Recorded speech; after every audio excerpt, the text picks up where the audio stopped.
Assalomu alaykum. Kitob o'qish munbiri Avlodlar to'rbetiga xush keldingiz. Men Nuriya Rahman. Bugun men Janvada, kentimizda. Havo shundoq yaxshi. Qushlar sayravotidi, atrofdagi manzarlar shu qadar go'zal. Mana shu go'zal tabiat qo'ynida o'ltirib, huzuringizga bugun yana bir asar sunaman. Qo'limda dangliq olim marhum Abdushukur Muhammad Emin asarlari Uyg'urlarda Islom madaniyati nomli kitobi. Bu kitobni 2002-yili Xalq nashriyati nashr qilgan Yalqin Ro'zi mas'ul bo'lib tayyorlagan.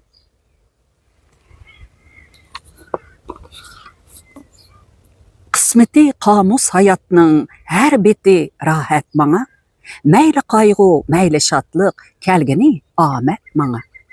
Bo'lsigar qalbimda hikmat, qilg'usi jutni bahor, bo'lmasa qalbimda hikmat, omidim obad manga. Bugun huzuringizga sunmoqchi bo'lganim o'ylanish ichida ilgirlash nomli adabiy axborot.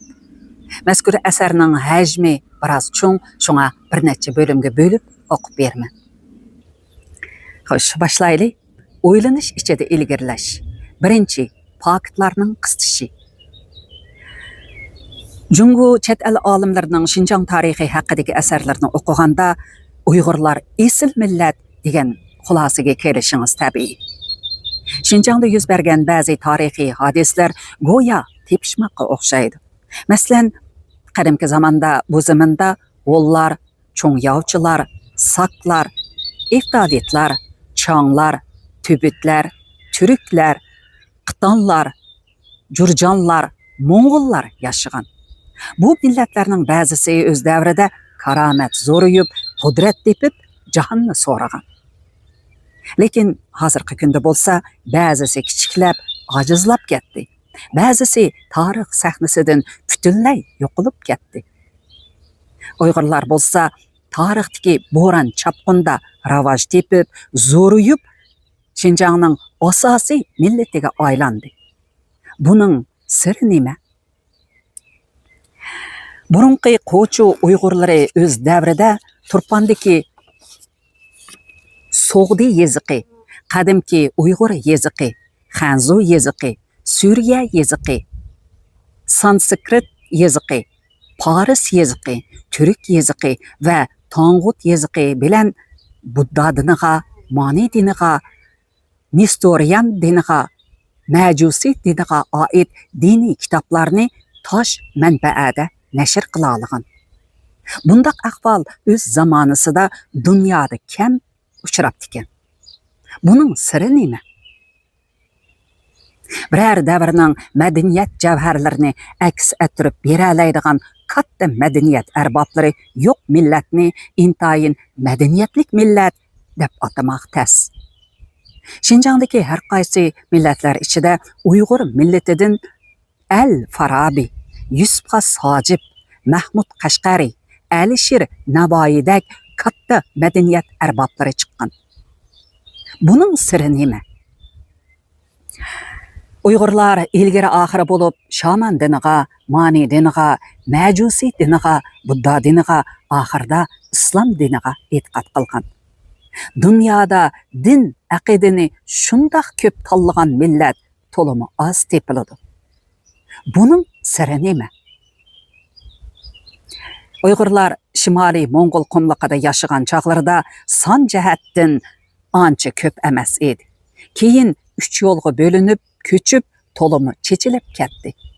Ammo uzoq o'tmayla Tarimdagi bir muncha qabila allarni assimilyatsiya qildi. Keyingi uzoq tarixiy jarayonda xeyli ko'p Xanzuni, Mo'ng'ulni, qitonlarni assimilyatsiya qildi. Shundoq zo'r assimilyatsiya qilish iqtidoridagi sir yana nima? Altay tildari sesimisidagi millatlarning hammasining tarixdan qolgan eg'iz adabiyoti bor. Lekin o'z oldiga sistema hosil qila oladigan nurg'un adabiy mirosi bor millat faqat birla Uyg'ur millati. Uningdagi sir nima? Men ana shu masalalar ustida bir Uyg'ur birodarimdan aql so'radim. U oliy maktabning professori bo'lib, O'rta Osiyoning qadimki madaniyati va Farabiy vakilligidagi o'rta asr Uyg'ur madaniyatini pishiq bilatdi. Xanzularning klassik adabiyotiga bakmi qiziqatdi. Hozirgi zamon dunyoviy falsafa iqimlaridanmi keng ma'lumotliq edi. Uning estetika, muzika, usul va tarix qatorliq sohalarni o'z ichiga olgan ko'p qatlamliq ilmiy amgaklari bor. U Chuy Yuanning 9 nazma nomli she'rlarini xanzuchadan tarjim qilgan. U haqiqiy bilimlik, o'tkir nazarlik olim. U aralashma madaniyat nazariyasini targ'ib qilganligi, she'rlarda dinga nisbatan ba'zi qarashlarni ifodalab qo'yganligi, o'z millatining ayblarini agitib tanqid qilganligi uchun doim yetim holatga tushib, cho'nqur xiyolga cho'kib qoladi ekan. U mundaq deydi: bu sirlarni hozirgi zamon tili bilan aytganda yechib etish, qabul qilish deb yeshish mumkin. Xinjiangning 3 tarafi egiz taq. Umuman qaraganda u tabiiy muhiti jihatdan bekik holatda turadi. Shuningga tashakkur aytamizki, qadimki zamondagi otliq millatlar va savdogarlar tog' davollardan eshib, bepoyon cho'llarni kezib, xalqaro karvon yo'llarini ichib, dunyoning sharqi bilan g'arbini tutashtirgan. Yunon, Rum madaniyati, Iron, Ajam madaniyati, Islom, Arab madaniyati bu yerga to'plangan. Mana bu shundoq muhitda o'sib yetilgan Uyg'urlarning tarafga yo'l ochadigan, ichib etish ruhiga va atrofliq qabul qilish g'ayratiga ega bo'lishi tabiiy. Tarafga yo'l ochgandala ro'naq topqili, taraqqiy qilg'ili bo'ladi. Bu hozirgi kunda dunyoga pur ketayotgan nazariyaga, termodinamikaning ikkinchi qonuniyati bo'yicha borliqqa kelgan entropiya nazariyasiga uyg'un keladi. Tashqi dunyodan davomli holda quvvat madad elib, o'zini to'liqlab turganda yiltizsiz giyohga o'xshash holatga tushib qolmaydi. Arablarning bir olimi Uyg'urlarning tarixiy an'anasini mundaq bir obrazliq o'xshatish bilan isbotlagan. U go'yo 4 temining hammasidan deraza ichilgan uyga, gullarning rang, puroq turlarini ayrimayla she'rni yig'adigan asal harsiga o'xshaydi. Professorimiz madaniy meroslarni takiya qilib uxlaydigan odamlarga o'xshamaydi. Mening maqtab aytgan gaplarim uni mamnun qila olmadi. Aksicha uning chiroyi tutildi. Uyg'urlarning esil an'analarining, dedi u gapga kirishib, tarixdagi eng parlaq natijasi Qaraxoniylar davlatining vujudga kelganligidir. Uningdan keyin dengiz okean qatnashi rivojlanganlikdan Xinjiangni arlab mangadigan xalqaro savdo karvon yo'llari bekor bo'lib qoldi. Shundaq bo'lsa-mu, Uyg'urlar shu ko'na Yipak yo'lida jafoga chidab, qatnab yurib, keng dunyo bilan bo'lgan aloqasini saqlab kelgan edi. Yaqinqi necha 10 yil mobaynida avval Arab dunyosi tarafga boradigan yo'llar bekildi. Andan keyin Janubiy Osiyo ikkinchi quruqligiga boradigan yo'llar bekildi. Uningdan keyin Sovet ittifoqi tarafga boradigan yo'llar bekildi. Jungoda bo'lsa, mamlakat darvozalarini quluplash siyosati yo'lga qo'yildi. Xinjiang 1-2 yil emas, 20-30 yil bekik holatda bo'ldi. Qadimki zamondagi ichib etish muhiti, ichib etish ruhini yetishtirgan bo'lsa, hozirgi bekik muhit bekik psixikasini paydo qilib qo'ydi. Afsuski, biz ijtimoiy hodislarni birla siyosiy nuqtadan ko'zatishga berilib ketdik. Jamiyat ko'p taraflama, qatlam ekan. Uningga birla nuqtadan qaraganda chala bo'lib qelishi muqarrar. Bir qancha nuqtadan, ya'ni sotsiologiya, psixologiya, jug'rofiya qatorliq jihatlardan qoriladigan bo'lsa, bir muncha masala tepish mumkin. Birodarim ustaldan bir parcha salom xatni elib, menga tarjima qilib berdi. Uning ishki o'lkadagi oliy maktabda bilim oshirayotgan o'quvchisi o'z xatida mundaq yozgan. Hurmatli ustozim, salom. Beyjingga kelganimga 20 yil bo'lay deb qoldi. Bu yerda taraf-tarafdan kelayotgan xabarlar o'yinlashga majbur qilganlikdan ko'zim ichilishqa, nazar doiram kengishga boshlanyotdi. Selishtirganda farqli bo'ladi. Bu odatdagi bir haqiqat. Texmo yuqori pallada selishtirib ko'rgili bo'ladigan narsalar ko'z oldimda turg'ashqa, ilgari ana diyorimizda tegiga yetalmagan bir muncha ishlar tushunishlik bo'lib qelyapti. Men o'z millatimni qadrlayman. Bizning millatimiz O'rta Osiyo bo'yicha nihoyatda yuqori madaniyatga ega bo'lgan ekan. Ilova. İranlik yazgıcı Juvayni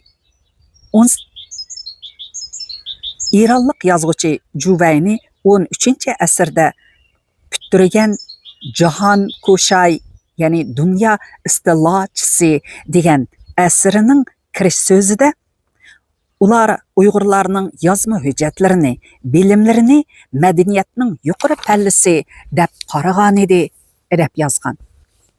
Ma'rifat bilan madaniyat turkiy tilida o'xshash bo'lg'ashqa, ba'zilar madaniyat bilan ma'rifatni ayirish yuzidan ma'rifatning o'rniga inglizcha civilization degan so'zni qo'llangan. Keyin civilization degan so'zning o'rnini Uyg'urlar degan so'z elib, Uyg'ur degan so'z turk tilida ma'rifatning simvoli bo'lib qolgan. Uyg'urlarning madaniyat, ma'rifat jihatda o'rta asrda O'rta Osiyo bo'yicha qandoq chunqur ta'sirot qoldirganligini ana shuningdan belgili bo'ladi. Yaqinqi bir necha yildan buyon millatimizning ilgirlash qadimi tez bo'lyapti yoki astimi? Bizning Xanzu xalqi bilan bo'lgan amaliy farqimiz oziyatamdi yoki ko'payatamdi? Bu masalalar yaqindan buyon mengamga kirib oldi. Bu masalalarda bir xulosaga kelishga jur'at qila olmadim. Lekin tuvandikidek amaliyotlar haqiqatan kishini qayg'uga soladi. Birinchi, 50-yillarda bizdan Zunun Qodiri, Teyipjon, Abdukerim Xo'ja chiqqan edi. Keyingi chog'larda bo'lsa, bizda Tibetlik Zashidavaga, Qozoq Akbarga o'xshash butun mamlakatga mashhur shoir, yozuvchi chiqqani yo'q. Ikkinchi, bizning Şinjanning naqsh usul makoni deydigan danqi bor edi. 50-yillarda bizning naqsh usullarimiz haqiqatan butun mamlakatga purkatgan edi. Yaqinqi yillardan buyon bir izda to'xtab qoldik. Mamlakatlik musobaqalarda oran bir qitim 3-darajalik mukofotga erishibdik. Uchinchi, ishki Mongol, Tibet va Ningxia rayonlarining cho'ng teatrlari Beyjingga opirib o'ynaldi. Şinjanning yo'q. To'rtinchi, Şinjan dashining qurilganiga 20 asrdan ko'proq vaqt bo'ldi. Lekin Ulug' Britaniya ensiklopediyasiga ishki Mo'ng'ul dashiyasi bilan Yunnan dashiyasi kiraliganmi? Şinjan dashiyasi kiralmagan. Beshinchi, biz Yipak yo'li ustida yashab kelyapmiz. Lekin toki hozirgacha bizdan Yipak yo'liga doir cho'ngroq asar chiqqani yo'q. Yana bir muncha misol keltirishim mumkin. Mushundaq hodislar ichimizni o'rtamamdi. Ustozim, bu hodislar ustida sizmi bosh qotirib boqqansiz? Ehtimol allaqachon javob topdingiz. Aql ko'rsatishingizni umid qilaman.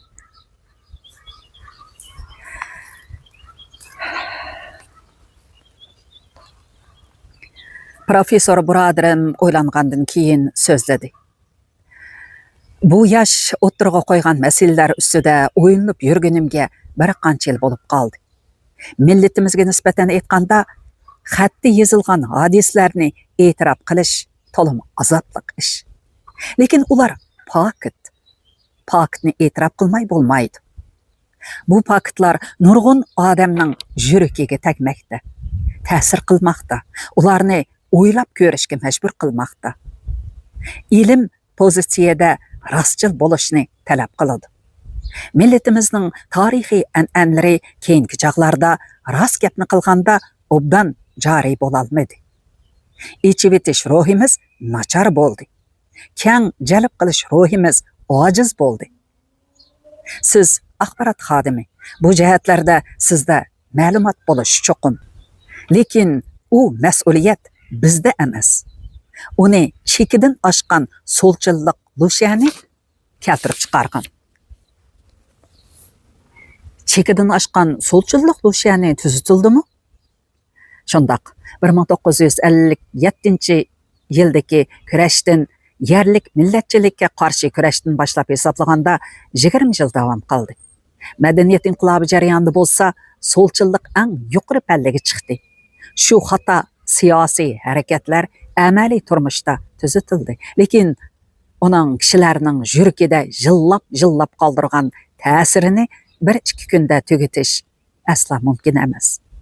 Shu ta'sirotlar vaqti, mazgili pishib yetganda ichib, yangi sifatda bosh ko'tarib chiqib, boshqa bir tarafdan kishilarning harakatiga hukmronlik qilishi mumkin.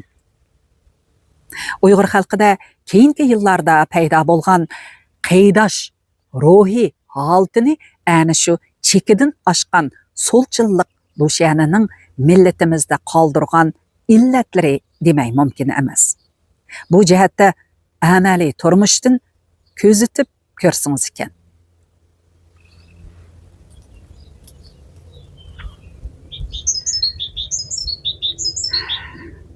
Ikkinchi, qaydosh ruhiy holati. Professor oldimga qo'ygan masalalarni ko'zda tutib, bir muncha odam bilan paranglashdim. Bir muncha ahvol bilan tanishdim. Biror xato siyosiy harakatning kishilarning dilini ranjitgandan keyin qanday qaydosh ruhiy holatlarni keltirib chiqardiganligini cho'nqur his qildim. Tarixiy bema'nilik to'la chog'larda boshqa bir bema'nilikning jazolashiga uchraydi ekan. Birinchi ochiq dardni yutgan odam ikkinchi ochiq dardni yutishga majbur bo'ladi ekan.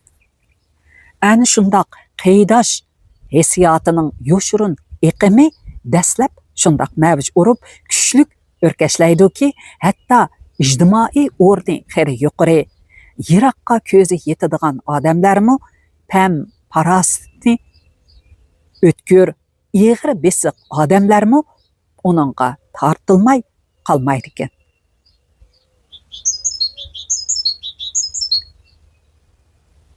Ana shundoq paytda yurakdagi do'lqinning past qo'yga tushishini savarchanlik bilan kutishga majbur bo'ladi ekansiz. Agar kimki yanglarni shumaylab, qo'llarini o'ynatib, cho'qan ko'tarib, do'lqinga qarshi harakat qiladi ekan, kutgan orzusining aksicha oqibatga qilishi turgan gap. Buningdan bir necha yil ilgari ba'zi masalalar to'g'risida bir qism Uyg'ur mutaxassislardan aql so'rasam, ular bir bo'lsa amaliy masalalardan o'zlarini qochiradi. Bir bo'lsa oldi keyiniga qarabroq so'zlaydi.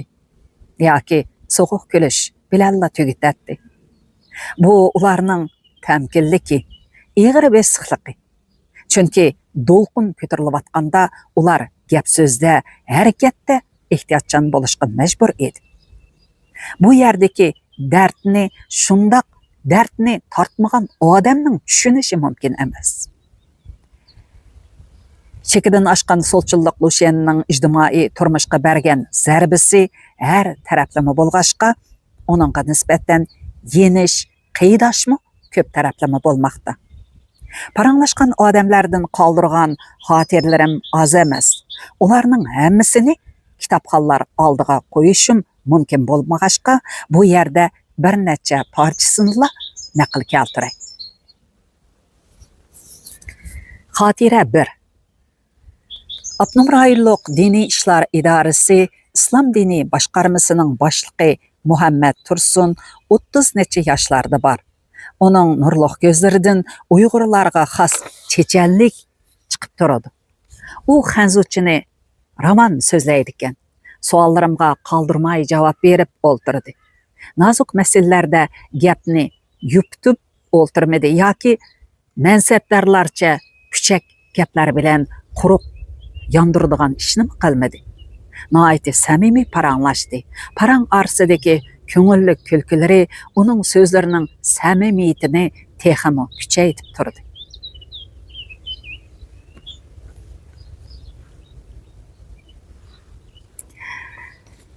Sovet İttifaqıdan, Türkiye'den kelgan muhacirlarimiz doim Şinjan'da qandaq bo'lib din avjilib ketdi deb so'raydi.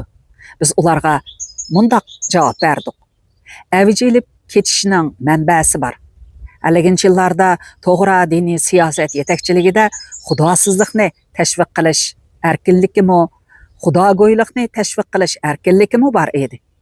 Vatanparvar diniy arboblar hukumatga moslashib bir muncha foydali ishlarni qilgan. Din ideologiyaga mansub. U odamning ideyaviy ko'z qarashi. Madaniyat zo'r inqilobi mezgilida 4 kishilik guruh dinni vahshiylarcha dafsanda qildi. Nurg'un masjidni taqib etdi. Tortib oldi. Islom ahli izzatlaydigan mollalarimiz igiz qalpoq kiygizib sazoyi qilindi. Uzun saqal, uzun yakdak mollalarimizning izzat obro'yi edi. Ba'zi joylarda ularmi qaychilab qirqib tashlandi. Musulmonlarning nazarida Qur'on Alloh taolaning vahiy amri edi. Hadis Muhammad alayhissalomning ta'limi edi. Ana shu muqaddas kitoblar arabcha bo'lib, madaniyat zo'r inqilobigacha kam tepilatdi. Qo'lida arabcha Qur'ondan bir nusxa bor odam uni guhardak qadrlab saqlaydi. Lekin isyonchi boturlar o'tqa tashlab tugatdi. Bu ahvol musulmonlarning yuragini yori qilmay qolmadi. Ilova. Odamning hissiyoti tashqaridan kelib atgan ta'sirga qarta to'limi sezgur bo'ladi. Odam turlik tuman shay'ini o'zining hissiyot aglakidan o'tkazib, shuningga munosib javob qaytardi. Xo'shal bo'ladi, g'azablanadi, ma'yuslanadi, huzurlanadi. Yaxshilikqa yaxshilik, yomonlikqa yomonlik har joyda bor degan gap odamning hissiyotining aks rolimi bor degan gap. Odamning hissiyotini qadrlamagan kishi shu odamning o'zini qadrlamagan bo'ladi. Iskandar Zulqarnayn o'z zamonasida sharqqa yurish qilib, Iron shohi Darius 3ni mag'lub qilgan edi. U otliq lashkarlarni boshlab Darius 1ning qabrisi yenidan o'tganda otdan tushib, qabriga gul qo'yib, o'zining izzat hurmatini bildirgan. Bu buningdan 2400 yil ilgari nusrat topgan podshohning ma'rifat va fazilatining ifodasi. U Aristotelning munosib shogirdi. Vaholanki ular odamni harakatlanadigan qo'rchoq deb qarab, ularning hissiyotini xohlaganicha oyoq osti qildi. Bugun bu bir to'p odamni qaqshatgan bo'lsa, atsi u bir to'p odamni ranjitdi. Ular o'z huquqidan foydalanib, o'ktamlik qilib, kishilarning yuragiga la'nat, g'azab urug'ini chashdi. Bunda g'azab muboda cheklik doiradan holqib, umumiy tus oladigan bo'lsa, at o'gin yoki yoshirin holda yoki to'g'ridan to'g'ri va yoki agir yo'llar bilan ko'tarilib, ijtimoiy turmushni davolg'utadigan kuchga aylanadiganligini ular xiyoliga keltirishmadi.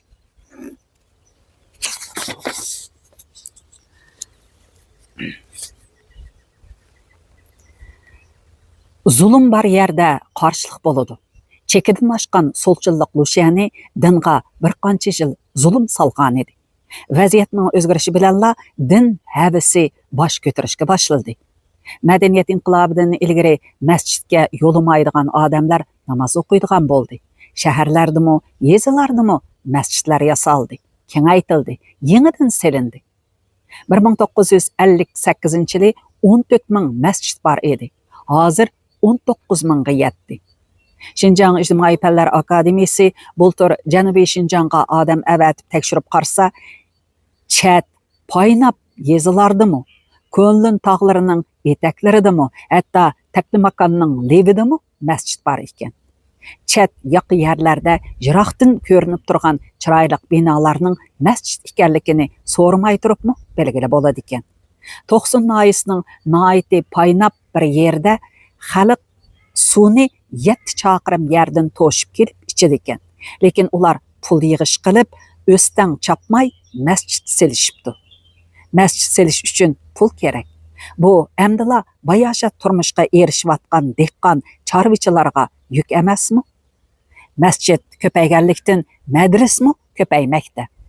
Türlük sebepler tüpeylidin dehqanlar balalarını ilim, bilim ve pentexnikka öğünediğen adetdeki mekteplerge bermey, medreselerge berdiğen bolup aldı. Dinde okuş üçün muvafiq sanda okuğucu qabul qilish zörür. Lekin tolumu köp bolup ketse, Uyg'urlarning madaniyat saviyasini o'stirishga nima foydasi bo'lar? Ilova. Bir qutbdan yana bir qutbga o'tib ketish, qiydash degan ana shu. Xotira 2.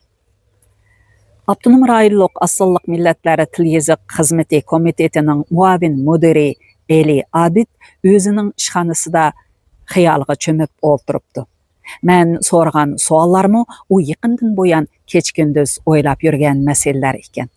Onun qo'shimisidan qayg'u chiqib turadi. O bom ovozda achchiq kulki aralash gap boshlash bilan qaynab qoldi. Chekidan oshgan solchillik lushani barliq millatlarni o'zining zarbi nishoni qildi. Lekin til yeziq jihatda paydo qilgan baloyi ofatlarning dardini bo'lsa, faqat bir necha millatlar tortdi. Chekidan oshgan mustabid Stalinmi o'zining tilshunoslikqa doir asarlarda til yeziqning sinib beligi yo'q degan edi. Elimizdagi chekidan oshgan solchil lushan til yeziqni zo'rmu-zo'r siyosat bilan birlashtirib oldi. 50-yillarda Sovet ittifoqi tarafga ig'ish tashabbus qilinib, Uyg'ur tiliga rus tilidan bir muncha ijtimoiy, tabiiy fan atalg'ulari qabul qilingan edi. Shu atalg'ularning qabul qilinishi bir xil ilgirlash deyishga tegishli. Sovet O'rta Osiyodagi ilgari arab elifbasini qo'llangan ittifoqdosh jumhuriyatlar yeziqlarini isloh qilib, Slavian yeziqini qo'llandi. Şinjandagi Uyg'ur, Qozoq, Tatar, Qirg'iz, O'zbek ziyolilarining hammasi degudek Sovet Qozog'istonning, Qirg'izistonning, O'zbekistonning kitob, gazet, jurnallarini o'qiy oladi. Sovet O'rta Osiyoda tarjima xizmatini yaxshi ishlagan edi. Ularning kitob, gazet, jurnallarining yordami bilan dunyodan xabardor bo'lg'ili bo'ladi.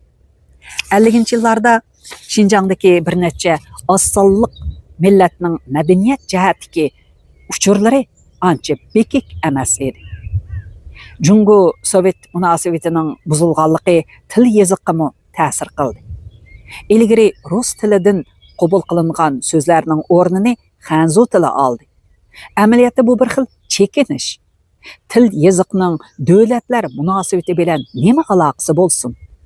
Xanzu tildagi falsafa, tashkilot, iqtisod, kadr degan so'zlar yapon tilidan qabul qilingan. Ularmi yapon bosqinchilarga qarshi urush tufaylidan shu so'zlarni o'zgartgani yo'q. Shu chaqlarda bu bir muncha Uyg'ur ziyolilarining eriyasidan o'tmagan bo'lsa-mu, lekin chekidan oshgan solchil siyosiy havo besimida o'zgartirishga majbur bo'ldi.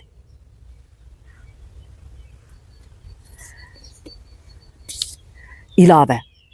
Xanzularning yeziqi toshbaq qepi, ustixon yeziqi, qo'ng'iroq, isiriqdan yeziqi, cho'ng yo'gimash xat, kichik yo'gimash xat degandek yeziq nusxalaridan hozirgi qelipliq yeziq nusxasiga o'zgargicha shakl jihatdan nurg'un o'zgarishlarni o'z beshidan o'tkazgan bo'lsa-mu, lekin asosiy jihatdan yanala yakka bo'g'imliq shakllik yeziq holatini o'zgartgani yo'q. Albuki Uyg'urlar dastlabda runik elifbasi asosidagi turkiy yeziqni ishlatgan. Keyin So'g'di yezig'i asosida qadimki Uyg'ur yezig'ini ijod qilgan. Islom diniga kirgandan keyin arab elifbasini qo'llangan. Qadimki zamonda Uyg'ur oqso'ngaklari Forischani qo'llangan. Uyg'ur xoqonlaridan bo'lgan 9 o'g'iz, ya'ni 9 Uyg'ur xoqonining Mongoliya egizligidan tepilgan qabri teshiga Uyg'ur yezig'i, So'g'di yezig'i va Xanzu yezig'i chekilgan. O'ttiri tuzlanlikdan tepilgan qadimki zamon obedlarida qabri toshlarda Xanzu yezig'idan boshqa yeziq yo'q. Demak, Uyg'urlarning til qabul qilish iqtidori Xanzularnikidan kuchli. Turpandan tepilgan madaniy yodikorliqlar ichida Xanzu olimlari o'qiy olmagan bir xil Xanzucha yeziq chiqqan. Tekshirib dalillash natijasida uning Qo'ju Uyg'urlari qabul qilib qo'llangan 4 chasa xat ekanligi ma'lum bo'lgan. Buni Uyg'urlarning qabul qilish iqtidorini isbotlab berdi. Haqiqat chekdan yerim qadam eshib ketsila bema'nilik bo'lib qoladi. 4 kishilik guruh yova otlardek petraqladi. Uyg'urlarning til yeziqiga muomala qilishda chekdan yerim qadam emas, 10-20 qadamlab chatnab qonqib ketdi. Rus tilidan qabul qilingan so'zlarla emas, bir muncha 100 yil ilgari qabul qilingan Farischa so'zlarni qoldirmay chiqarib tashlashga urindi. Ilova: Uyg'ur tilida chetdan qabul qilingan so'zlar ko'p. Uningda inglizcha, xanzucha, mong'olcha, arabcha, ruscha so'zlar bor. Bu ahvol Uyg'urlarning tarixda ichib etish ruhiga boy ekanligini tushuntirib berdi. 4 kishilik guruh til masalasida cho'ng xanzuchilik qildi. Ilgari chetdan qabul qilingan so'zlarning o'rniga xanzucha so'zlarni zo'r dasitishga urindi. Masalan, hisob, til adabiyot degan so'zlarni xanzuchaga o'zgartishning nima hojati bo'lsin? Gazetda turkumlab e'lon qilish yo'li bilan xanzuchaga o'zgartirilgan so'zlar bir necha mingga yetadi. Bu az gap emas. Keyin borgan sari avjiga chiqdi. O'z kuchiga tayinib ish ko'rish, g'ayrat bilan kuchinib ishlash degandek iboralarni zili g'ingshing, fafin tuchang deb o'zgartishga urindi. Undaq ahvolning kishini gumonga, qayg'uga qoldirishi tabiiy. Ammo ularni qabul qila olmag'achqa gazetdagi til bilan omma o'tirsidagi til o'xshamaydigan bo'ldi. Insoniyat jamiyati tilning paydo bo'lishi bilan tang vujudga kelgan. Til qalaymiqlashsa, odamlarning o'zaro aloqasiga qarshilik qiladi. 4 kishilik guruh og'dirilish bilanla g'irq qilib tövanga seyrildi. O'tmishda xanzuchaga o'zgartirilgan so'zlarning hammasini qayta o'zgartdik. Yana kelib oshirib etdik. Xalq ommasi buningdan bir necha 100 yil ilgirla qabul qilib odatlanib ketgan xanzucha so'zlarni o'zgartib etdik. Ilova: bir qutbdan yana bir qutbga o'tib ketish qaydash degan ana shu. 3-xotira. Xinjiang meditsina sho'yanining muavin mudiri Abduqodir Rahman Balnisda operatsiya qildirib, amdili qaytib chiqqan. Kasaldan taxi sallamaza saqayib ketmagan bir oz yodong'u o'ltirib qopishimi tasrak ekan. Bir necha eg'iz gap qilibla u olimlik xislatini ayon qildi. Ba'zi ishlarni o'zining kechirmishlari bilan dalillab, xushbe'rlik bilan so'zlab berdi. 50 yillarda xanzucha o'rganish qizg'inligimi nihoyatda ustun edi. Men Lanzhou universitetida o'qiganda xanzular bilan bir sinfda o'qidim. Xanzuchani bilib olgandan keyin ko'z oldimda bepoyon bilim dengizi paydo bo'ldi. Ilova: Muhammad payg'ambar hadisda ilm chinda bo'lsimi ilinglar degan ekan. Arablarda ilm egalarining duvat siyohini shehidlarning qinida qadrlash kerak degan ibratlik so'z bor ekan. 9-asrda arab xalifasi Maimun Bag'dodda tarjima idorasini o'z ichiga olgan aql saroyi qurib, tarjimonlikni katta in'omlar bilan taqdirlagan. Chet ellarning narsalarni keng qabul qilgan ekan. Shu munosabat bilan Al-Qindi, Al-Razi, Farabi qatorliq katta madaniyat arboblari o'tirg'a chiqqan. Shalliq islom arab madaniyati vujudga kelgan. Demak, ichib etish, qabul qilishmi arab madaniyatining an'anasi. Pishqadam Uyg'ur ziyolilari ichida Xanzuchani bilmaydiganlari az, mukammal biladiganlari ko'p. Burhan Shahidi Xanzucha qadimki uslubda she'r yoza oladi. Turpanliq shoir Abduxoliq Uyg'urmi Xanzuchani obdan biladi ekan. Abdunum rayonining sobiq muavin raisi marhum Asad Saqub, Şinjan Sifan daşiyəsinin sabiq muavin müdiri Nusrat Shahidi və Şinjan daşiyəsinin sabiq muavin müdiri Enver Xan babalar azadlıqdan burun öz pulu bilan oila o'qituvchisi taklif qilib Xanzuchani o'rgangan. Shulayet inqilobining rahbarlaridan Abdukerim Abbasov Şinjan Darul Funida o'qiyotgan chig'idala Xanzuchani astoydil o'rgangan. Xanzuchani o'rganish Uyg'ur ziyolilarining yaxshi an'anasi. Xo'sh, suhbatga qaytib ekanmiz. Keyin men Beijing meditsina sho'yaniga bilim oshirishga avatildim. Yetakchi o'qituvchim Jungu Fanlar Akademiyasi ilm seksiyasining a'zosi edi. 4 xil til biladi. Nazar doirasi keng, bilimi cho'nqur, mamlakat bo'yicha hatto chet ellardami donqi bor edi. U mendan necha xil chet el tili bilasiz deb so'raganda cho'chib ketib, Xanzu tilini bilaman dedim. U kulib ketib, bu kifoya qilmaydi. Chet el tillarini-chu deb so'radi. Ozroq ruscha bilaman dedim. U qanchaki ko'p til bilgan kishi shuncha keng nazarlik bo'ladi dedi. Beijing meditsina sho'yanida 4 xil chet el tili kursi bor ekan. Ustozim meni kursga qatnashishga da'vat qildi. Shuning bilan ingliz tilini tanlab oldim. Til yoziq o'rganganning foydasini ko'rdim.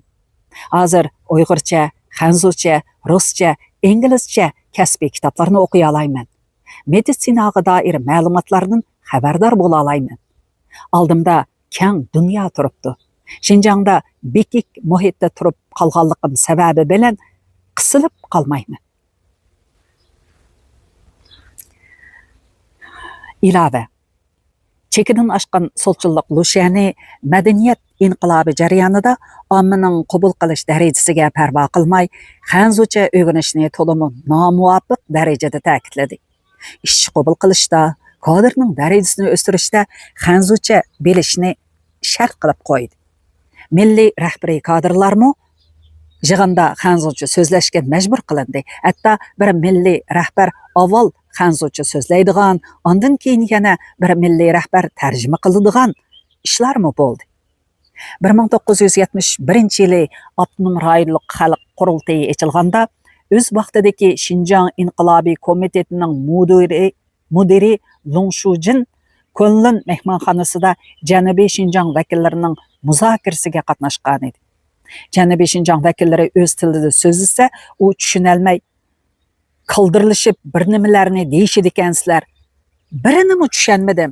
Xanzucha so'z sanglar bo'lmamdi deb chichanglagan. Ilgari ba'zi Xanzucha maktablarda milliy sinf bor edi. Madaniyat zo'r inqilobi jarayonida ba'zi milliy sinflarga Xanzu tili bilan dars o'tiladigan bo'ldi. Urumchida bor yo'qi birla Qozoq o'tir maktabi va birla Mo'ng'ul sifat maktabi bor edi. Ularmi amaldan qoldirildi. Tabiiyki, bu jihatdimi ommaning yuragi dog'landi.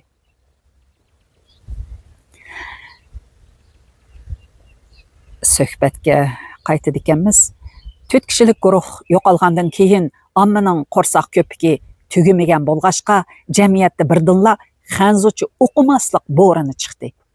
Ba'zilar necha 10 yil bo'ldi, oliy maktablarda yana nemishqa Xanzu tili bilan dars o'tiladi ekan deyishdi.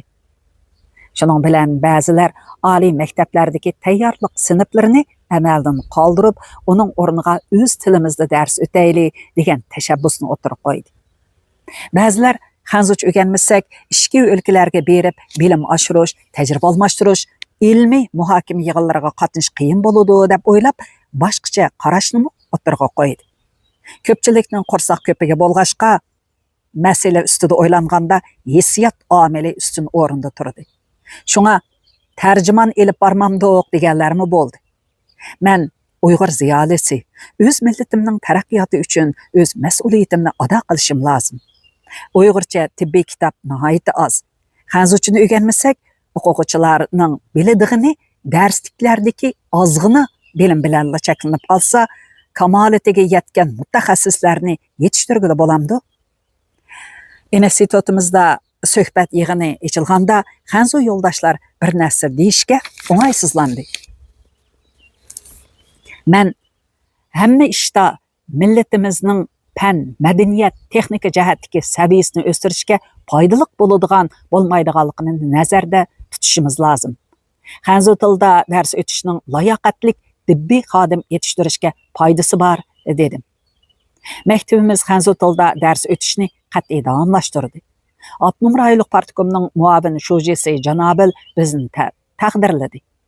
Abnum rayonlik siyosiy kengashining raisi Baday tayyorlik sinflari amaldan qoldirilsa, o'qish sifati tuvanlab ketadiganligini bayqab, Abdunum rayonlik partikomga doklad yozgan ekan, ba'zi oliy maktablardagi tayyorlik sinflari yana asliga keltirilibdi.